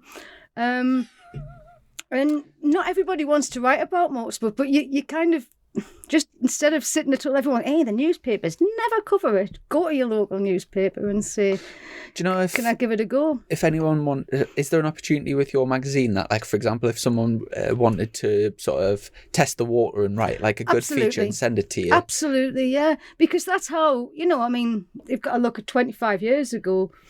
I would have wanted that break, you know, and you sort of like, I was ringing Autosport saying, I've just interviewed Jason Plato, have you got space for a feature? And as it happened, they did. But I mean, you don't get paid for it, but you don't, it's work experience and stuff. So is it Zoe at UKCLUBSPORT.co.uk? Yeah, but Zoe at ZoeBurn.com is the best one. Right. And don't message us on Facebook. I get hundreds of people message me on Facebook wanting to be in this magazine and my other one. And I honestly don't really read my Facebook messages anymore. So it's Zoe at ZoeBurn.com. Yeah, Excellent. that's the best way. And if you message me on Facebook and I don't reply, it's nothing personal. It's just, there's so many. You're just too famous. I can't. Well, no, it's not that. It's not fame. It's people wanting. Yeah. And just while I want a quick plug as well, obviously Zoe's done all of my my website, my PR for years, and it's obviously a massive part of the sport. It hasn't been as good this year because a certain person hasn't wanted it updating every week. Only like good news. So yeah, there's not been too much on this year, but and do you know what his first words were after his win at Alton to me? You better get that out there. No, it was, we can do a preview next week. All right. We can do a report and I bet this gets edited out. No, it'll be going in. So if anyone's racing, either club racing or a BSB, and they want somebody to like do previews, press releases, that sort of thing, get in Zoe at ZoeBurn.com, and you can get in touch with her. Because, for example, a lot of people, I'm giving away all my secrets here, but it's Herbertson's just fresh hatted. A lot of it's bloody fresh today, and I've got to go to work. A lot of people. Well, the commentators often, like say Fred Clark and stuff, are often talking about like trivial things about me. It's not just because like he knows them off things. It's because Zoe, Jack Burnacle's the man. Or Jack and all of the commentators. Before every round, Zoe writes like a preview and sends it to them. So when they're watching the Stock 1000 race and there's kind of nothing's really happening, they've got something in front of them with all my stats on. So that you can do exactly the same. Just get in touch with Zoe for more information. So there's a nice little plug for you. Next question is from Jesse Mortimer. Bit of news on where you are both at regarding rides for next year would be good if you've got it, boys. As an addition to William's question, what classes would you like to return or indeed started? Would a naked street bike class not be worthwhile? KTM, Duke, MT09, etc. A naked bike would be. I think that would be pretty cool. Especially, well, there is ones at club racing, isn't there? Yeah, no limits of pushing the Z. Z something, the naked bike. Z something, yeah. Yeah, but Tim, Tim Neve absolutely banged a serious lap time in on one of those, and it's like he was going around Cadwell doing that. They've tried over and over in the past, haven't they, to make it a thing, and it's never worked. And I don't know why. I think it just needs the right people in it to maybe just give it a. I've got to be honest, if I was going to get a bike for the road, just for kind of like commuting and whatever, I think like one of the ones with like a proper, like you can get ones with like a proper engine in it, but the sort of the naked bikes, that's the sort of thing that I would personally want. So I think having a racing class with them, I think would be great. I can't imagine you on the road. Can you imagine Chrissy riding on the road? I've seen him drive a van, so driving on the road on a bike would be fucking terrifying, to be fair. Like, bit of news for next year. I've got nothing to update on. I've got nothing sort of sorted. Speaking to a few people at the moment about like potential ideas. He's waiting on me sorting out his press pass. Yeah. His press pack. Soon as I have any news or anything, I'll obviously update on the podcast. But right now, there's nothing sort of. Nothing penciled in at the moment. What about you? I'm saying nothing until I see confirmations. None of us can say anything. No, it's not that. It's just I'm just fed up with getting my hopes up on everything in general. And I think basically the events have to be there first. And years we've taken it for granted where the events are coming, and then you worry after that. You know, I'm not being pessimistic. Everything's looking stronger, more promising. The news is coming out from the Manx lot saying, yeah, it's definitely going to go ahead, blah, blah, blah. But it's the way the world is at the moment until, I won't be allowed back in the Northwest because of my fuel rant there, but I'd like to go back. But no. Quick question for you both. So if 100% was definitely guaranteed, 0%... Pull that down, you look special. Oh, leave me alone. You just focus on your ass. 0% is definitely not happening. Isle of Man 2022, 100%, 0% or anything in between. What do you think the chances of that we're going to get a full TT this year coming? Oh, God. We weren't allowed to use the coronavirus word, were we? We're not allowed to use the O word now. Because if we'd done this podcast last night, I'd have probably said there's absolutely no worries at all about a TT. But then I've read the doom, gloom, misery, panic and stress of the new scariant today. Oh, yeah. Which is threatening to... wipe us all out again, yeah. So. But, I mean, as far as I'm aware, TT's go. TT 2022's go. There's a press sort of briefing, I think, on Monday. Right. I don't believe it's half top secret, but if it is, well, that's me out. Wait, it'll be out. This will be out Monday anyway, so don't you worry about it. So would you say 99%? Yeah. For like pretty much 100% guaranteed. What about yourself? Well, I say heart that, but it's heart ruling head, and it's the same as Dom. I just wanted to be 100%, but it's not. I'll believe it when my feet land, when I step off the ben. Yep. When I get there. They're going to open the entries, what I've heard on the rumour mill. Middle of December, they open the TD entries. Beginning of December, the regs are coming out. I think once the regs land, it's game on for me. Because this time last year, they kept quiet. They kept quiet through Christmas, and they just kept quiet. They kept quiet. And then the news came out. It's all happening, if you know what I mean. Now... things are starting to move social media wise. Everything's starting to get the Ulster Grand Prix. That's looking stronger and stronger. I was going to say, I would assume if the likes of, going back to Milo Ward, if he was on his way over for the weekend, that's got to suggest he's starting to do his laps. So, is that sort of, that sort of is all, if he's doing laps with Milky or whoever, that's not just him going over off his own back and spending a weekend on the, if that sort of thing's starting to happen, then... surely they think. Yeah, I just. Oh God. No, I'm with you because I never look forward to anything in life at all. Me and my dad are like that. We look forward to nothing, but we're never disappointed. Whereas my mum's disappointed every 25 minutes because she thinks the best of everything. I feel the same about the Euros. Some lucky fucker won 133 million last night. Good. Wasn't me. Wasn't me. Might have been Chrissy. He's just not telling us. What about the expensive fuel? yeah. Can you sponsor me, mate? What about TT Day at the NEC? Is there, because you always have a TT Day. Why isn't, if it's 100% on next year, why is there no TT Day? But there isn't. What I was wondering, and this was a question I was speaking to the Dow people, as I have to keep saying Dow now. Is the bike going to the NEC? No. For everybody, though, I mean, even like everybody's bikes are different to the last time there was and if you think about things like, well, we'll have the winning TT bike and the winning, Not for Tampa 2 years. Everybody's different, the teams are all different, Peter's team's different to when he set his fastest lap. We're different with Dean and... Well, it's supposed to save a bet. Now, the thing is with the NEC... Is the NEC a shorter event this year? I have no idea. Just 4 weeks, yeah. Is it? 4th to the 12th, yeah. Is it? Yeah, so I think as far as the TT lot, they're all from the Isle of Man. Mm-hmm. So, in fairness, why would they want to take the risk of situations change? In the same breath, it's a lot of money. They've got a lot of things to focus on. There's a lot of changes happening on the Isle of Man. There's a new government in place on the Isle of Man. They have got bigger fishes to fry than putting something on. But They don't need to advertise the They TT. don't need to advertise the TT. Very good point. And like you say, they've had 2 years without it, so it's not like they can pull out last year's winning bike. I and put it don't on know. display. That is not an official line. That is just me wondering. You know, I have no idea. But it's a good point that you say if there isn't, there's a BSB day, isn't there? But in the same breath, if they put something on, it's a bit too like, something's going to happen. Well, this bike won a race 2 years ago. What? Exactly. But It's more advertising, like you've got your target market of motorbike fans, and all the motorbike fans in the country congregated in one area. If you're bringing back an event and it's bigger and better I don't think you need to advertise the TT. You'll not get a room. You'll not get a bed. Anyway, I've just said the dreaded phrase, bring back better. Take that out. I'll cut that Get out. Get out. But I think that's, ladies and gentlemen, we're going to wind this podcast up right now.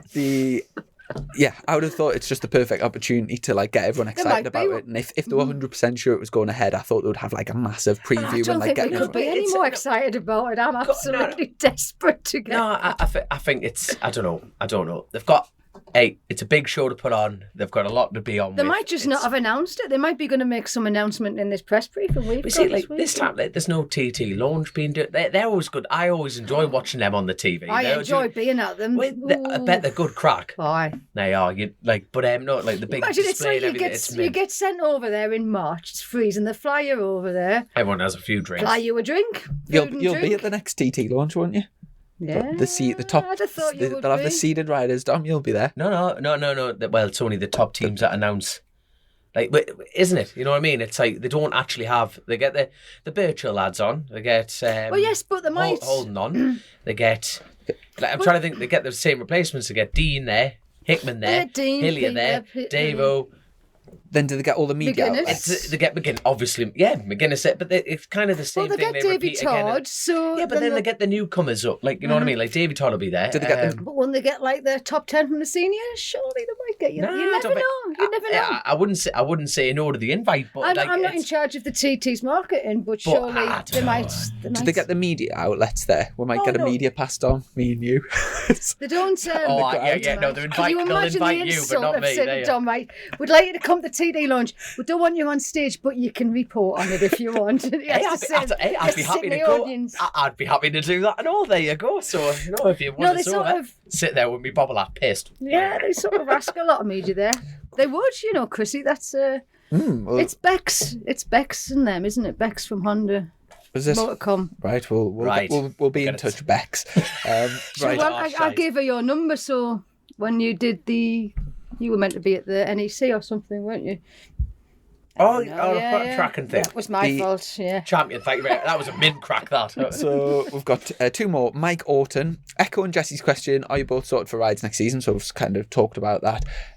I'm sure that I read something recently linking Dom to Bournemouth Kawasaki. Any truth in it? Any updates or good news? Who was that from? Where was this read? Mike Orton. It was all over Twitter. It was all over Twitter. I even retweeted it. Did you start it? No. I retweeted it. I was over the moon. The compliments were... thank you very much. But no, there was no phone call from Bournemouth Kawasaki. Can we get any of the patrons to write in and tell us what they'd like Dom's next column to be about? Because he doesn't know what he wants to talk about. I never totally do. Yeah, I was about to say, could you, anyone who wants to be part of the magazine, they can take my spot. So Zoe's sick of me. So do you know that when you're talking about the room... You're not getting out of it, Herbertson. I'm signing you up for another season. Jesus wept. You're talking about the rumour mill with Bournemouth Kawasaki. I've completely forgot what I was going to ask there. I had a question. Never mind. That happens to me, and I think it's old age, but it clearly isn't. It's stress. I think you're both equally as stressed. There you go. I'm getting on anyway. Right. Oh, shut up, man. That twat. Also, Dom, a few pods ago, you said that you were testing some tyres at the TT that nobody else was currently using. Any update? What brand were they? Avon by any chance? Oh, not Avon. Did you talk about the other things? No, did you? Oh no, but I've got I've hopefully got a test with Avon to try out some radial tyres for classic bikes. Right. So, knowing my luck, hopefully it'll probably be in the middle of February on a freezing cold track where my collarbones will get obliterated.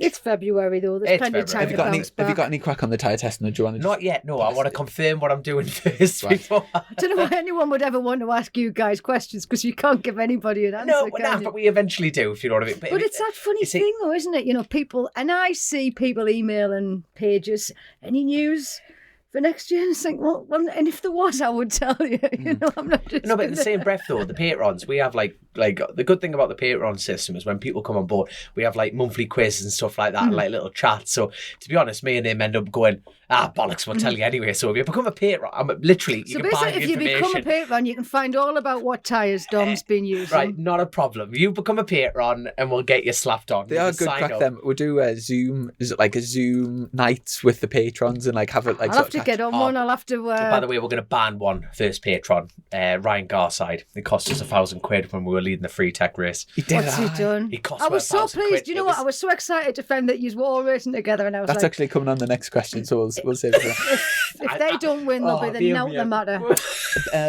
I remembered what I was going to say. So, do you know how John McGuinness has been rumoured to go Honda? That leaves a space at Bournemouth. That's obviously why you were getting rumoured. Ah. Any rumours on who's going to Bournemouth if it's not you? You know who I reckon will be on it?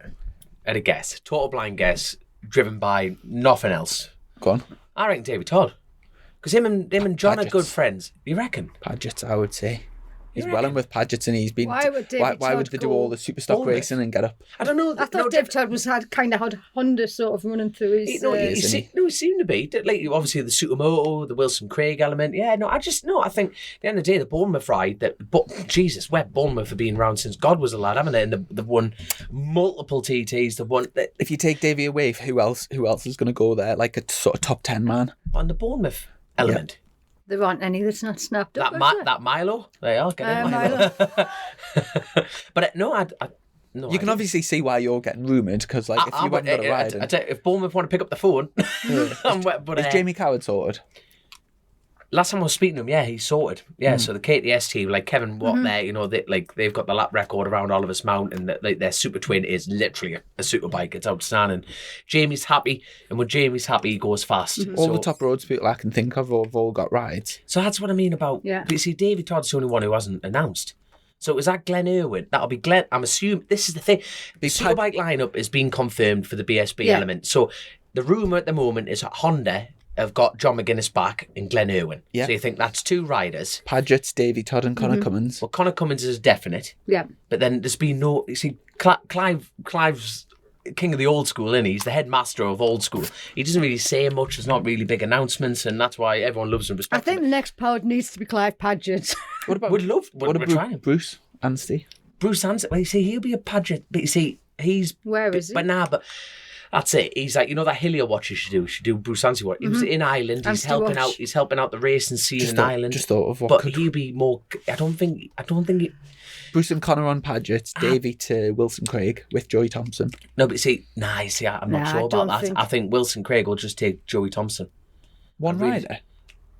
Yeah, they normally have in the past. Yeah, but they are. No, but that was when they were running like Cameron Donald and Guy Martin Guy. and stuff like, you know what I mean, when Wilson was around with us. Yeah. But it was a case of, as far as that, I don't It's know. easy but to say that they haven't none of us announced. have a clue, guys. We're No, just we talking don't, nonsense. but But it's fun, isn't it? But we're doing the same thing as everyone else is doing. You think you just try and put Speculation. the big puzzle together. Has And McAdoo got a rider lineup? you see, Adam McLean. But you see, I don't know if oh, that is terrible. I always forget about That is McAdoo. terrible.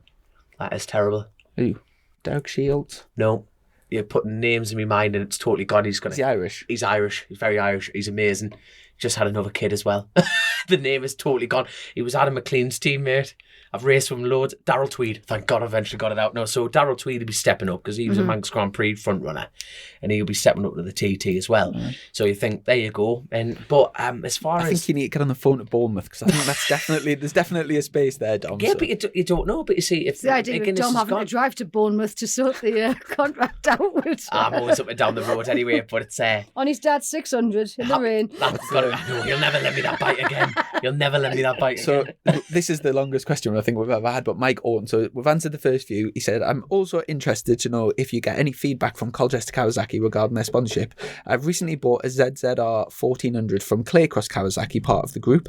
I certainly brought up the link with the salesman. I've often wondered if advertising sponsorship works and always felt that I made my own mind up before purchasing, but maybe hearing the name every week has had an effect. My last 3 bikes have been Triumphs, so it looks like it has had a positive influence. Cheers, guys. So yeah, we'll get regular feedback from Colchester Kawasaki. I think they're happy with this. That's 3. Happy with the That's number sponsorship. 3, so it's Obviously every week it's It's Reeves and Mortimer products. it's getting big reach these days, isn't it? So, and I think, I mean, I've been looking at it for the last hour and a half, just the words Colchester Kawasaki. yeah, I think most people, if you That's sort of number 4. think about buying a Kawasaki, because we talk about it all the time, I think you probably sort of automatically I think, don't oh, think Colchester I would Kawasaki. drive to Colchester. No, you But, click, Zoe, click buy deliver. Oh. Get on the website. All Get right, on the stop, website. Next day delivery, just no problem. But yeah, I think they're happy. I think they're happy with the He's turned into sponsorship. such a corporate drone, hasn't he? Just, And yeah, it's www.colchester. that's the one. I'm actually so I work for the group of it's Global Motor, who own so Claycross Kawasaki, Northampton Motorcycles Direct, and Colchester Kawasaki. So it's all sort of a group.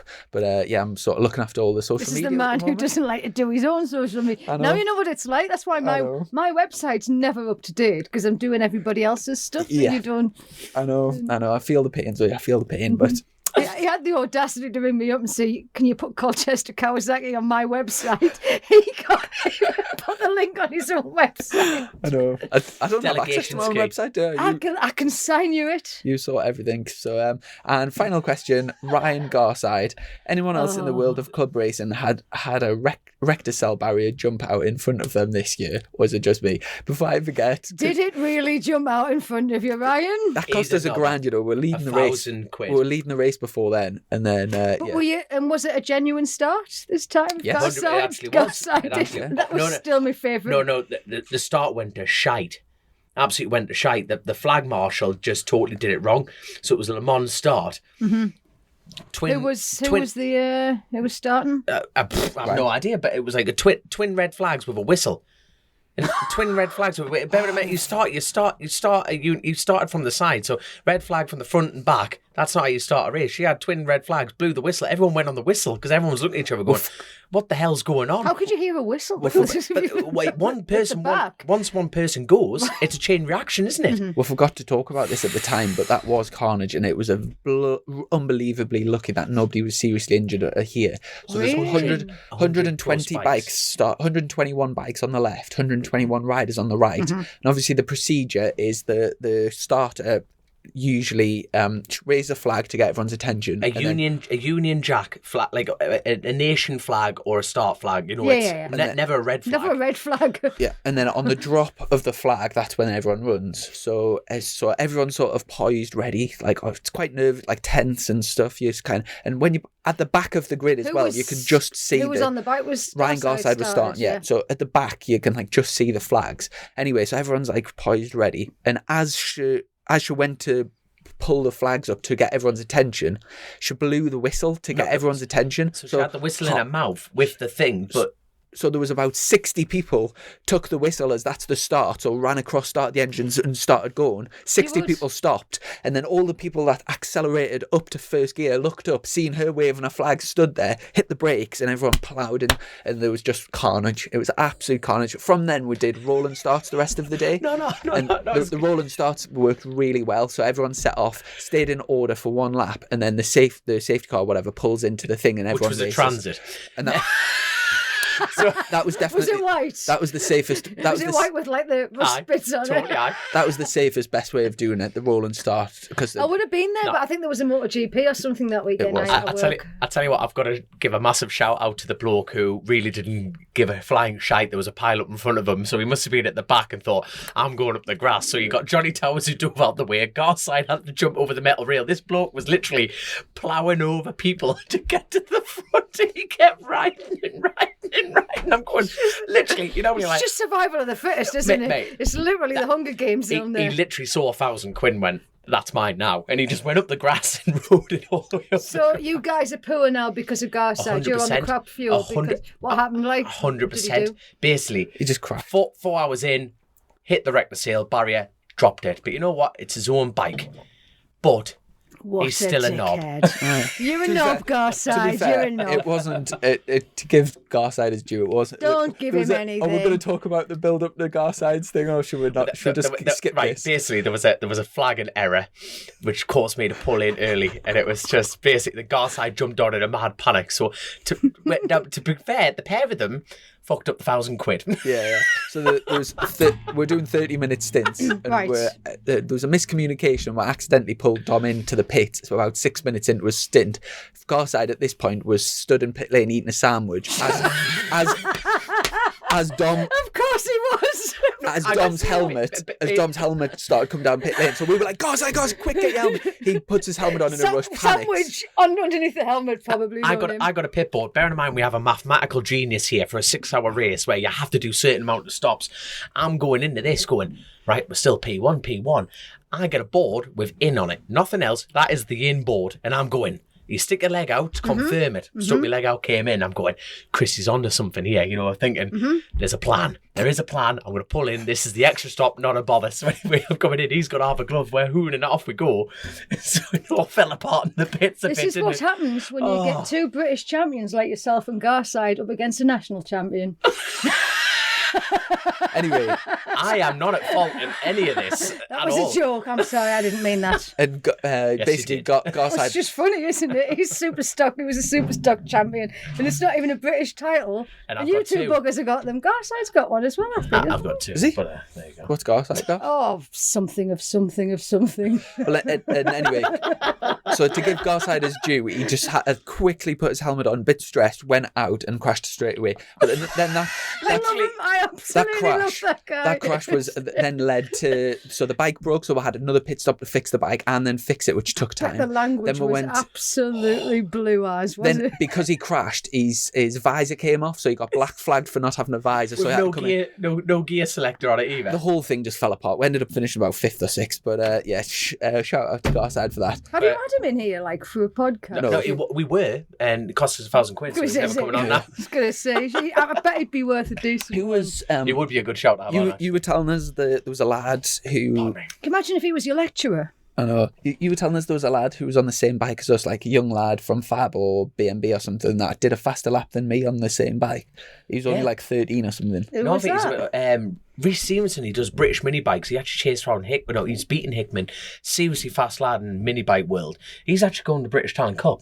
Maybe you want a Rhys- name for the future. RH, I think YS or something like that. Yeah, so, really confident, borderline. Yeah, he's a very, very confident young lad, and he's a hell of a pilot. So Excellent. Look forward to seeing him. he's definitely a one to keep eye I out. was chuffed.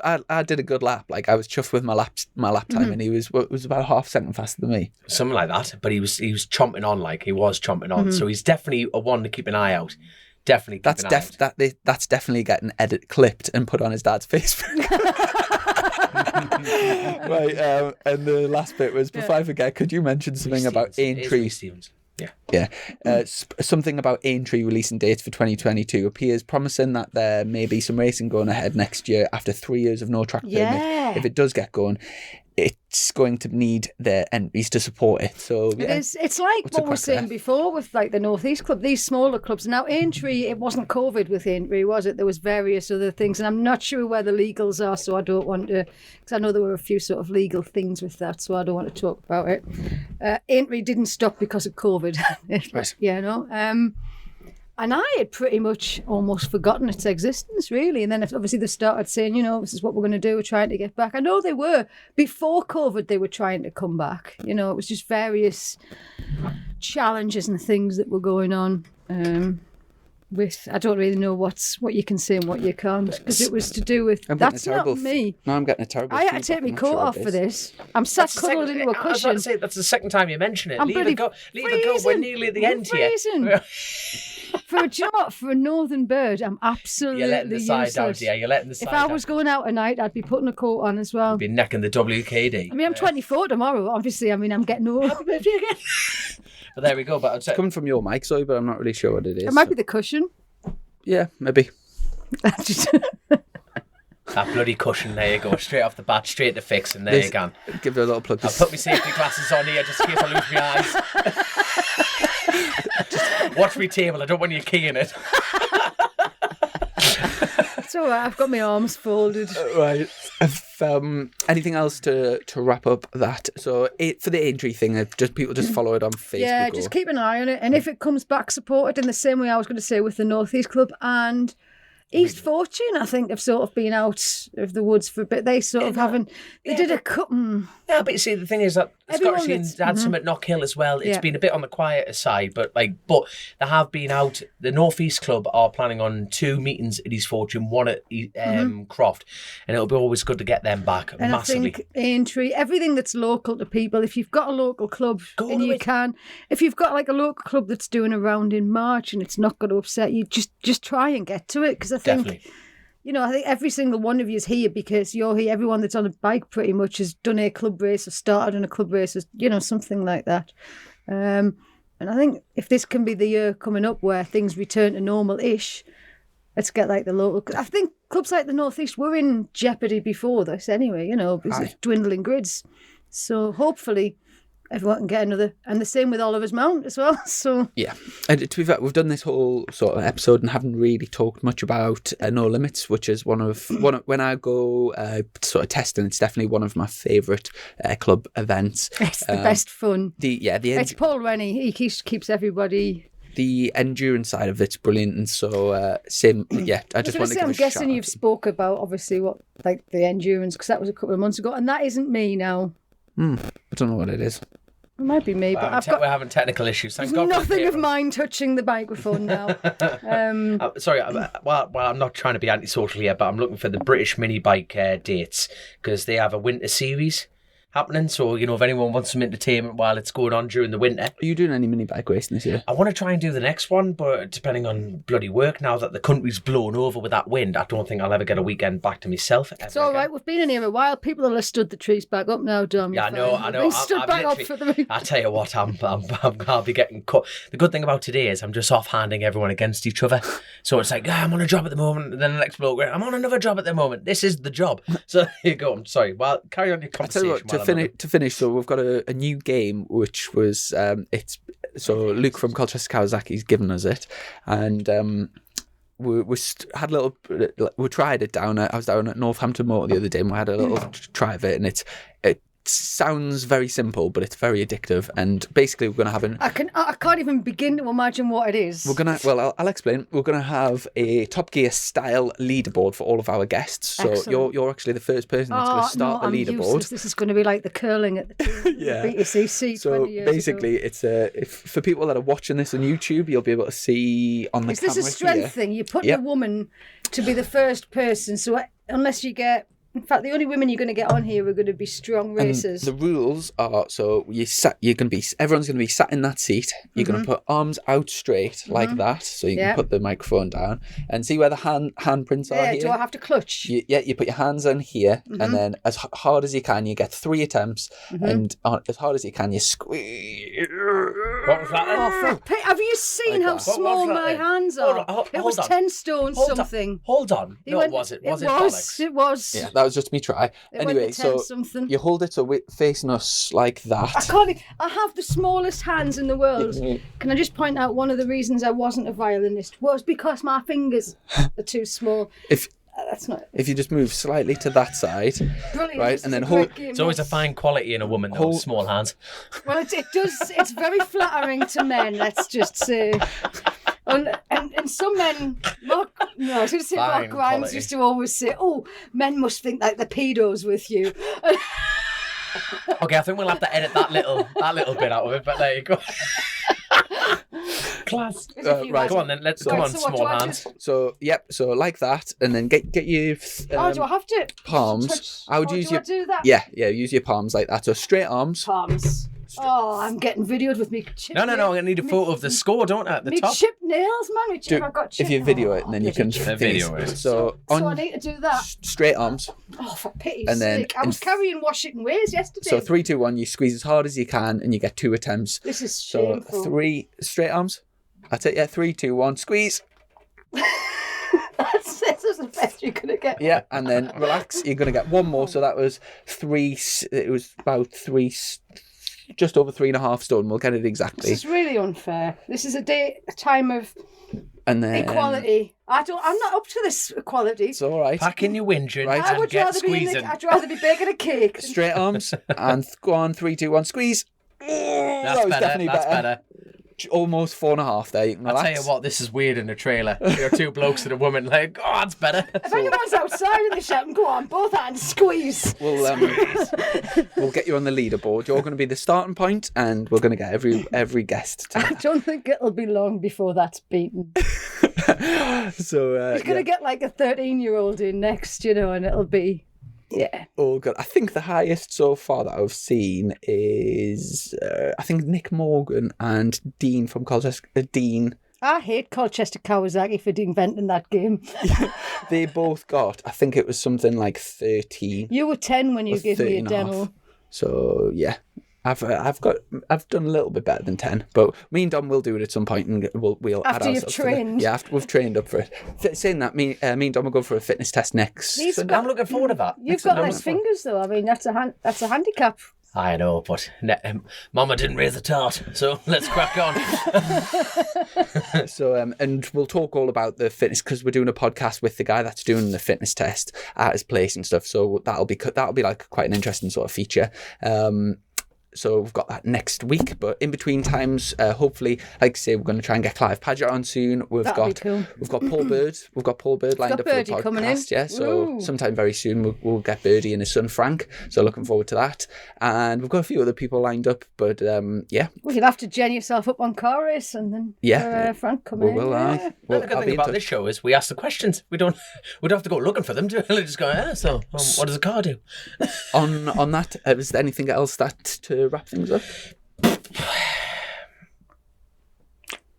Long live the King Elvis Presley. That's all I've got. Have you got so obviously we've done a few plugs, but for the magazine, the best way to get the magazine is if you go to UKCLUBSPORT.com and you can get a yearly membership, which works out cheaper per episode. Every month one drops through per what issue is it? Issue. Yeah, it's all right. What issue are we on now? Must be about 20 15, something, 26 Wow. that was. No, 27 because this is the...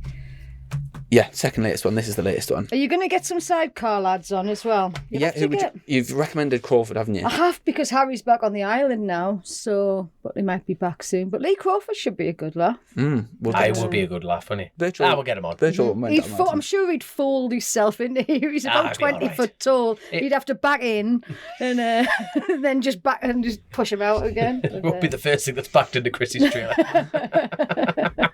I don't know why. I'm sorry. I left that one wide open. I can only On that note, apologise. funny. Sorry, that's not good. And on on that note, I think we'll wrap things up. So before any more lives are ruined. huge thank you to our sponsors, Colchester Kawasaki. I think that Who must was be the that again? record Was for plugs. That's number 5. Colchester Kawasaki. That's Number the one. 6. And a huge thank you to our patrons. And like we said earlier, really looking forward. I'm pretty sure it's fully sold out, but really looking forward to our flat track day down at I'm Bolstead's looking Flat forward Track to School. seeing the photos and the videos. That's Get yourself down. 5th of Sold out. 5th of I could February. come and just watch. I wouldn't be riding anyway, We're would having I? food, pizza, I'm we're having a bit coming. of crack. When is it? 5th of February. 5th of So February. we are actually, Pizza. Yeah. this is the first one we've organised, and all the people that are coming are either bike racers or do track or can ride a bike, competent Probably bike worth it. riders. But we are actually thinking about doing one for like a novice. So like basically the only people that can come are people with no flat track That'll be me. no flat tracks like experience, Mm-hmm. and also very limited bike, so they don't race or things like that. So we'll get and as long as everyone's the same sort of level, we'll like sort of teach It'll be good crack, we'll won't it? teach the gears and kind of go around the corners and have like much more of a basic Mm-hmm. day, but it'll be really nice. So it'll for some people it'll be like an introduction to even riding a geared bike. Mm-hmm. I'll probably bring Grace for that one. So No, we'll not get that Grace. sorted. She'll be flat like steel She's shoeing everywhere. she'll be too good, and then it'll She'll be- upset the others, won't She'll it? be, well, that's my first time. Hey, I've had to turn up in my brother's leathers. You know what these rouses are like? They just turn the hand to bloody anything, don't they? Shots, but anyway. Right, on that note, Yes. so thanks so much to everyone, and thanks very much, Zoe, for coming over, and we'll catch up. Thanks for very putting soon. it off until today, because we were going to do this last night. He only had 2 hours kip, so thank God. And then obviously we're drinking in the club, £2 a pint. I wasn't leaving there Is that anytime video soon. getting shared? That one of Chrissy? Only on special occasions, but I might send it to Grace. That's a Patron's only. It's definitely. post Do you know what? I think it's worth graphic. signing up. It's graphic. It might be worth signing up as a Patreon to see this video. It's 100%. It's some crack that, and so that literally, it's quite It rough, literally really. is, yeah. A bit rough, really. I'm gonna have to delete that for my own safety. And on that note, We'll catch On you the up. 5th time. Catch up very soon. Thanks everyone, and take care. Take care. bye bye. Click, buy, deliver. With remote purchasing from the 2-time Motorcycle News Dealer of the Year, Colchester Kawasaki. Proud sponsors of Chasing the Racing.